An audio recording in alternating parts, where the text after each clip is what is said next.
Doctor साहब ने कहा ना कि आपको दिमाग लगाने की जरूरत नहीं है। दिमाग नहीं लगाना चाहिए, क्योंकि दिमाग लगाने से दुख पैदा होता है। हाय हाय। ज्यादा दिमाग लगाओगे तो दुख पैदा होगा। विधायक जी बैठे, सांसद जी बैठे, मंत्री जी बैठे। अब अगर आप दिमाग लगाओगे तो कांग्रेस वाले दिमाग लगाएंगे तो उन्हें इस बात का दुख होगा कि उनके नेता नहीं समझ रहे उनसे। कांग्रेस के नेता कूद कूद के बीजेपी में आ रहा है, कांग्रेस वाले से नेता नहीं संभल रहे। और भारतीय जनता पार्टी वाले दिमाग लगाए तो उनसे उनके कार्यकर्ता नहीं संभल रहे हैं। इनसे तो अपने प्रवक्ता नहीं समझ रहे हैं। अरे कोई किसी से ही नहीं संभल रहे। आप हम खुद नहीं संभल रहे अभी तक है? कम से कम मैं ऐसी एक भी बात नहीं बोलूंगा जिससे किसी की आत्मा को ठेस पहुंचे। आप काम की बात बोलो ना। 2 घंटे हो गए कवि सम्मेलन चलते चलते, इतना बड़ा कवि सम्मेलन, जो बात बोलना थी एक भी नहीं बोल रहे। 2 कवियों ने कविता पढ़ ली, 2 घंटे हो गए, एक बार भी मंच पे चाय नहीं आई। कम से कम तो चाय तो पिलाओ यार। जिंदाबाद जानी। भाई काम की बात करो, काम की बात करो। दिमाग लगाने से कोई मतलब नहीं है। दिमाग जो लगाए वो लगाए ना। आप ही के यहाँ का बेटा नरेंद्र दामोदर दास मोदी चाय वाला, ये लो जी भाई साहब।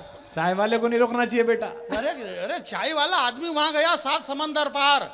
जिस ब्रिटिश गवर्नमेंट के अधीनस्थ हिंदुस्तान 100 साल तक गुलाम रहा, 100 साल तक ये भारत हिंदुस्तान गुलाम रहा ब्रिटिश गवर्नमेंट के। इसी हिंदुस्तान के, इसी गुजरात का एक बेटा जब लंदन में गया नरेंद्र दामोदर दास, तो 7000 लोग वंदे मातरम का जयकारा लगा रहे थे। हमें इस बात का गर्व है मेरे भाई। आपको ताली नहीं बजाना, मैंने कहा क्या कि बजाओ। नहीं भाई, माल ओरिजिनल होगा तो मार्केट में अपने आप बिकेगा। इसमें विज्ञापन की क्या जरूरत है कि ताली बजाओ ताली बजाओ। नहीं, मैं आपसे एक बात पूछना चाहता हूं, आप क्या ताली बजाने वाले हो? भैया कौन बजाता है? भैया मेरी चाय रख देना है अलग से। कोई ऐसी बात ही नहीं, सामान्य सी बात है। बहुत बढ़िया। अच्छा देख, यहाँ भी ऊपर है, चाय वाला अकेला नहीं आया, साथ में अपना लेके आया है। चाय वाला दिल्ली अकेले नहीं जाता, लेके जाता है। वो तो लेके क्या जाते हैं, चाय वाले तो वरिष्ठ लोगों को लेके जाते हैं। जैसे आप अपने वरिष्ठ प्रधान दुबे जी को लेके चल रहे हो, चल रहे 3 दिन से। बोले ये 3 दिन से मेरे साथ में दुबे जी। ऐसे कैसे हमारे चाय वाले, जो हमारे देश के आदरणीय प्रधानमंत्री जी, वो भी अपने वरिष्ठों को साथ में रखते हैं। जो श्रेष्ठ बड़े हैं, उनसे उम्र में बड़े हैं, उनको सम्मान देते हैं। मुरली मनोहर जोशी जी, लाल कृष्ण अडवाणी जी, सबको आगे बिठाते हैं। और आगे बिठा करके फिर इस माइक से कहते हैं वो कि भाइयों और बहनों, आज मैं जिनकी वजह से हूं, इन लोगों की वजह से यहाँ पे खड़ा हुआ हूं, और ये जहां पर बैठे हुए हैं, ये मेरी वजह से यहाँ पर बैठे हुए हैं। तो ऐसा थोड़ी सब साथ में लेके चल रहे हैं। तो कुछ नहीं, ये मेरे को याद आ गया तो मैंने सुना दिया। पहली बार कवि सम्मेलन हो रहा, अगर मैंने सुना था तो ये डॉक्टर साहब सुना देते, क्या मतलब है? अब ये नहीं भी सुनाए तो इनको क्या फर्क पड़ रहा है? इनके तो 20 लाख पक्के, हमारे तो 1 लाख तो होने। ये सारी बात है हमारे। बात ये नहीं, कुल मिलाकर के बात ये है कि भाई हमारे डॉक्टर साहब ने कहा अभी कि ऐसे हमारे हिंदुस्तान के नेताओं की बात हम विदेश में जाकर के क्यों करें? और वाकई में नहीं करना चाहिए। जैसे भी हैं अपने हैं भाई। अगर ये सड़क खाएं, ये चारा खाएं, ये 10 करोड़ खाएं, 20 करोड़ खाएं, तो अपने हैं भाई, अपने यहीं का खा रहे, क्या मतलब है? और अपन नहीं खाएंगे तो कौन खाएगा? ये हिंदुस्तान की संपत्ति सरकारी संपत्ति है, इस पर सबको अधिकार है। आप खाओ पियो ऐश करो, बस संसद में घाटे का बजट मत पेश करो। और ये कौन चिल्ला रहा है कि खा गए खा गए? ये वही चिल्ला रहा है जिसको खुद को खाने को नहीं मिला। इसलिए आप खाइए, खाने में कोई दिक्कत नहीं है। मैं पीने के बारे में कुछ भी नहीं कहना चाहता हूँ। इस पीने को लेकर के बहुत सारी समस्या पैदा हुई। दुबई के अंदर श्रीदेवी मर गई, मालूम पड़ा कि पीने से मरी थी। इसलिए पीने के बारे में मैं कुछ भी नहीं कहना चाहता हूँ। जब तक हम जिएंगे तब तक हम पिएंगे। ये सारे पुराने गाने, ऐसा कुछ नहीं। हमारे अमित भाई ने जो देशभक्ति की इतनी बढ़िया कविता सुनाई, भगवान श्री कृष्ण की कविता सुनाई। गांडीव धारण किए हुए अर्जुन, श्री कृष्ण भगवान रथ के ऊपर विराजमान है, गांडीव हाथ में अर्जुन के है, और अर्जुन गांडीव से तीर चलाना नहीं चाहते हैं। भगवान कृष्ण कह रहे कि चला दे, देख नहीं चलाएगा तो तेरा कुछ भी नहीं बिगड़ेगा, मेरा बिगड़ जाएगा, क्योंकि मैं इसीलिए अवतार लेकर के आया हूँ, इसलिए तू चला दे। तो वो चलवा नहीं कर रहे। बात कुछ नहीं। गीता वीता आप दुनिया के कोई से भी शास्त्र पढ़ लो, 18 पुराण पढ़ लो, 6 शास्त्र पढ़ लो, 4 वेद पढ़ लो, रामायण पढ़ लो, भागवत पढ़ लो, गीता पढ़ लो, दुनिया में कुछ भी पढ़ लो, उसका बस एक ही सार है कि जो आया है वो जाएगा, वो जाएगा, और जो जाएगा वो वापस आएगा। ये जो लोग इधर से आ रहे हैं ये वापस पता नहीं कब चले गए और वापस आ रहे हैं। ऐसा आने जाने का सिलसिला बस रखो है। ऐसा कुछ भी नहीं है। अपन मैं आपके बीच में यहाँ ये नाम गलत छप गया और ऐसा कुछ भी नहीं। नाम जिसकी जैसी रही भावना प्रभु मुहूर्त नहीं देखी ऐसी। हमारे कुमार सर तो आजकल अपने अपने राम की कथा कर रहे, राम के ऊपर भी बोल रहे। हमारी बहुत सारी माता बहनें, अहमदाबाद में मेरी बड़ी बहन रहती है, तो टेंशन में आ गई। बोले आ कांता बहन तमें शू बताऊं? बोले शू? बोले आ मुंडो लटकाड़ी ने हूँ लेवाने बैठी। बोले आ कुमार विश्वास सर ने कथा उड़वाने हम मरवाने गई। बोले हूँ? बोले आ कुमार सर ने कीधो कि जिंदगी 4 दंडनी। बोले आ जिंदगी 4 दंडनी तो आ मुंडो लटकाड़वानी हूँ बात है। बोले आ मैंने 28 दिन नो टॉपअप लखाड़ी नाख्यो मोबाइल में। अब वो 28 दिन का टॉपअप बिगड़ जाए क्योंकि जिंदगी तो 4 दिन की। कुमार सर ने कहा अगले इनके माथे आगे बोलो जिंदगी कितने दिन की? बोले 4 दिन की। बोले मेरे 28 दिन की में से 24 रुपए का क्या होगा? अगला आदमी 1-1 रुपए का हिसाब लेना चाहता है। मेरे भाई मैं आपके बीच में एक बात कहना चाहता हूं। डिजिटल खिड़की का बहुत बहुत धन्यवाद, जो एक बड़ी कंपनी इस देश के अंदर राष्ट्रभाषा हिंदी, जो कि सिर्फ हमारी राष्ट्र भाषा ही नहीं है बल्कि हमारी माँ है, इस माँ राष्ट्रभाषा हिंदी को लेकर के पूरे देश के अंदर एक बड़ा मिशन इन्होंने बना रखा है। मैं डिजिटल खिड़की को प्रणाम करता हूं, जो यहाँ मोरबी जैसी जगह में पहली बार इतने विशाल लोगों की भीड़ में इतना बड़ा कवि सम्मेलन आपने करवाया। आप चाहते तो यहाँ पर और भी कुछ प्रोग्राम करवा सकते थे, किसी फिल्म स्टार को बुला सकते थे और कोई प्रोग्राम करवा सकते थे, परंतु आपने राष्ट्रभाषा हिंदी का कवि सम्मेलन करवाया है। इसलिए मैं राष्ट्रभाषा हिंदी की कविता की तरफ से आप सबको बहुत बहुत धन्यवाद ज्ञापित करता हूं। इसमें ताली बजाने की जरूरत नहीं है, दूसरे प्रोग्राम में पैसा और ज्यादा लगता है, ये थोड़ा सस्ता प्रोग्राम था। ये कविता मैं आपके बीच में सुना देता हूँ। इधर के सारे लोग बैठे हुए विराजमान। मैं डिजिटल वालों को बहुत बहुत धन्यवाद ज्ञापित करता हूं, बधाई देता हूं। डॉक्टर कुमार विश्वास सर का बहुत बहुत धन्यवाद कि आपके दर्शन करने का हमें सौभाग्य मिला। आप भी, हमारे भैया भी बहुत बड़े भावुक हो रहे थे। बोले हमारे छोटे से निमंत्रण पर देश के इतने बड़े कवि वशिष्ठ कुमार विश्वास जी और सारे बड़े कवि यहाँ पर आ गए। मैंने कहा आपको इतने भावुक होने की जरूरत नहीं है, इन्होंने जितने मांगे इतने आपने दे दिए तो ये आ गए। इसमें कोई नई बात थोड़ी नहीं है। आप पैसे देते तो सब आ जाते। ये हमारे अमित शर्मा जी देशभक्ति कितनी बड़ी बड़ी बातें कर रहे हैं, आप भी इनके 2000 रुपए कम कर दो, तू तड़ाके पे आ जाते हैं। क्या बात कर रहे हो आप? आदमी को यथार्थ में जीना चाहिए, जो सत्य क्या है उस सत्य पे जियो यार। बाकी फोगट की बातें सब ऐसा वैसा करने से कुछ भी नहीं है। और 2 घंटे से एक ही बात हो रही। बोले मोरबी में पहली बार कवि सम्मेलन हुआ, भैया कह रहे थे बोले 370 हटी, 370 हटी। अरे भाई 370 क्यों हटी? बात यह नहीं है कि 370 हटी। इस बड़े मन से आदरणीय पद्मश्री सुरेंद्र दुबे जी हमारे बीच में विराजमान बैठे हुए हैं, और बीच में इसलिए बैठे क्योंकि आजू बाजू में दूसरे बैठे इसलिए ये बीच में बैठे हुए हैं। इसमें कोई नहीं, आदमी को डाउट होता है कि यार ये बीच में क्यों बैठा होगा, ये बीच में क्यों बैठा होगा।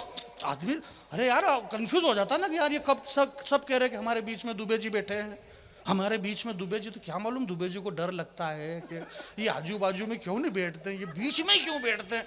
तो ये बीच में इसलिए बैठते हैं कि देखो एक तो ये जगह यही खाली थी, और जो बड़े होते हैं हम उनको बीच में बिठा के रखते हैं, क्योंकि बड़े से हमें बहुत कुछ लेना होता है। आप सर ने बताया, कुमार सर ने, आपको बिल्कुल भी ध्यान नहीं देना है। कुमार सर मुझे बहुत प्यार करते हैं, और प्यार इसलिए करते हैं कि हालांकि मैं हूँ भी इस काबिल, इसलिए करते हैं, कोई खास बात नहीं इसमें। तो ये अलग बात है कि ये मेरे से करते हैं और मैं और किसी से करता हूँ, ये मालूम नहीं पड़ रहा। इस देश में ऐसे कर करके हमारे मध्य प्रदेश में सरकारें गिर गई।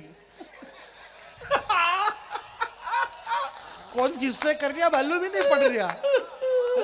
और अखबार वाले लिख रहे, बोले सरकार गिरी रे, सरकार गिरी, टीवी पे चैनल पे बोले सरकार गिर गई, सरकार गिर गई, सरकार गिर गई। सांसद महोदय मैंने कहा बोले सरकार गिर गई, इससे तकलीफ नहीं है, तकलीफ ये है कि कितनी गिरी ये तो बताओ। क्या बात है, वाह वाह वाह। हमारे राजनीतिक स्तर क्या है और क्या नहीं। इस हिंदुस्तान की 135 करोड़ जनता ने, ये जो इतना बड़ा विशाल कवि सम्मेलन हो रहा है, हमारे अमित भाई ने बताया कि भगवान श्री कृष्ण। मेरे भाई एक बात बताना चाहता हूं मैं आपसे, हिंदुस्तान, ये इसको इको बंद करो, मैं गाता कहाँ हूं? मैं तो गा ही नहीं रहा हूं, मैं तो खाली बोलता हूं प्लेन। और जब मैं बोलने में इतना मजा आ रहा तो फिर गाने से क्या मतलब है? गाना नहीं। रामधारी सिंह राष्ट्र कवि दिनकर जी ने कहा है कि गाकर, गीत गाकर किसी को रिझाने का मतलब गीत नहीं होता है, गीत का मतलब ये होता है कि वो जो गीत है वही गीत है। नहीं वो मतलब उसमें इतना लोट लेने के वो मैं भूल गया, दिक्कत ही है, बात ही है। कई बार क्या है कि मैं भूल जाता हूँ कि कौन सी कविता कहाँ से शुरू करना होती है। अब क्या है कि मैं बहुत छोटा भी है, क्या है कि सारे बड़े कवि हमारे सुरेंद्र दुबे जी को पद्मश्री मिली है अच्छा। और पद्मश्री हैं, और हमें गर्व है कि आप हम इनके साथ बैठते हैं। हमारे आने वाली पीढ़ी जब होगी ना, तब ये अमित और ये दोनों हैं छोटे हैं, अब ये सब के एक तो बोले छोटा बच्चा है, छोटा बच्चा भी, इसमें इसकी तो कोई गलती है ही नहीं। अब ये पैदा ही बाद में हुआ इसलिए छोटा है, बाकी कोई गलती थोड़ी इसकी। फिर इस गलती इसके माता पिता की कि इसको बाद में पैदा करा उन्होंने, तो इसमें इसकी कोई गलती नहीं है। तो ये सारे बड़े कवि हैं, पद्मश्री हैं सुरेंद्र दुबे जी, बहुत बड़े कवि हैं, वरिष्ठ कवि हैं। श्रद्धेय कुमार विश्वास जी का परिचय मैं इसलिए भी नहीं दूंगा कि कई बार अगर इनका परिचय हमारे बहुत सारे कवि इस तरह से देते हैं और उनको यही मालूम है कि भले तुम किसी तरीके से दे लो, होगा तो वही जो होना है। आप बिल्कुल भी नहीं समझ रहे और समझना भी मत, कि कुछ चीजें ऐसी होती है मेरे भाई के। माता कौशल्या से पूछा कि तुम्हारा गर्व से मस्तक कैसे ऊंचा हो गया? तुम्हारे बेटे राम हैं, हमारी राष्ट्रभाषा हिंदी, हमारी माँ है, तो हमारी माँ का मस्तक तब ऊंचा हो जाता है कि जब किसी 200-300 करोड़ रुपए लेने वाले किसी अक्षय कुमार जो गुटके पाउच खा खा के थूकवाने वाले अजय देवगन जैसे फिल्म स्टारों को वो चाहे 100-200 करोड़ रुपए ले ले, उससे दिक्कत नहीं है। हमारी राष्ट्रभाषा हिंदी, हमारी माँ का मस्तक तब बड़ा हो जाता है, ऊंचा हो जाता है कि वो अपनी कोख से एक ऐसे बेटे को जन्म देती है जिसकी 4 लाइन किसी भी बड़े फिल्म स्टार के नशे को 2 मिनट में उतारने के लिए काफी है। ऐसे श्रद्धेय कुमार विश्वास जी जिन्होंने हिंदी भाषा को माँ तक पहुंचाया। एक बार पीछे तक मेरी आवाज जा रही है, हाथ खड़े करो पीछे वाले, बजाओ उधर से कैमरा घुमा देना, ऐश्वर्या राय, युक्तामुखी, लारा दत्ता और प्रियंका चोपड़ा। अच्छा, क्या गजब का बनाया मालिक ने तुम्हारा थोबड़ा। तुम सबके सब विश्व सुंदरी का खिताब जीती, पर सही सही बता ना तुम्हारे साथ क्या क्या बीती। ये संस्कार संस्कृति को क्या पैरों तले रोंदा गया, यूं ही मिल गया है क्या? हमारे भाई ने क्या, हमारे डॉक्टर साहब बता रहे थे कि ये जो पत्थर फेंक रहे हैं, मैं इस बड़े मंच से एक बड़ी बात कहना चाहता हूं। 4 पंक्ति पर आपसे ये नहीं कहूंगा कि आप ताली बजाना और हाथ खड़े करो और हाथ नीचे करो। आप हाथ खड़े करो, आपकी यहां से बांह फट गई, नुकसान किसका है भाई? नुकसान आपका, इसलिए मैं नहीं कह रहा हूं। परंतु ये जो पत्थरबाजी हो रही है, नूपुर शर्मा के साथ ऐसा हो गया, उसने ये कह दिया, उसने ये कह दिया, मैं आपसे एक बात कहना चाहता हूं मेरे भाई कि ये मेरे पुराने प्यारे मित्र। वाह, ये मंच पहली बार, डॉक्टर साहब आप पहली बार ये कविता सुनेंगे, और अगर इसके पहले भी आपने सुन रखी है तो चेहरे के हाव भाव ऐसे बनाओ जैसे पहली बार सुन रहे हैं। नहीं, अपने को 100 प्रोग्राम करना है डॉक्टर साहब। हालांकि अलग बात है कि अपन सब में रहिए नहीं रहे, पर करना है अपने को सबको। ए मेरे पुराने प्यारे मित्र, आप पहली बार सुनेंगे सुमन जी। ए मेरे पुराने प्यारे मित्र, ऐसे कैसे बदल गया रे तेरा चरित्र। तू भूलने का इतना आदि कैसे हो गया है। पकड़ लेना पंक्ति साहब, तू भूलने का इतना आदि कैसे हो गया है। शायद तूने कुरान ढंग से नहीं पढ़ी, इसीलिए जेहादी हो गया है।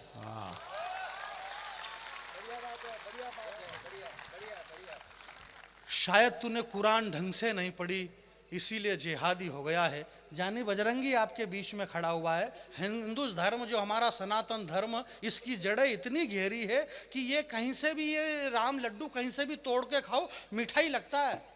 हमारे यहाँ जब शस्त्र हार जाता है, अमित भाई जो आपकी कविता को बधाई, जब शस्त्र हार गया, गांडीव हार गया, तो शास्त्र खड़ा हो गया कविता के रूप में। वो गीता लेके खड़े हो गए, जो दुनिया की पहली बड़ी कविता हुई। जब शस्त्र हारता है तो शास्त्र खड़ा होता है। जो बड़े लोग होते हैं वो बड़ा डिसीजन लेते हैं मेरे भाई। जब हनुमान जी रावण की लंका में गए, भूख लगी तो उन्होंने वृक्ष उखाड़े, फल खाए। रावण की लंका में रावण के सामने पेश किया गया।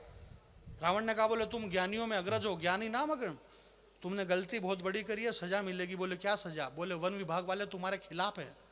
बोले क्यों? बोले तुमको भूख लगी थी तो फल तोड़ के खा लेते, ये वृक्ष उखाड़ने की जरूरत क्या थी? अशोक वाटिका पूरी तहस नहस कर दी तुमने।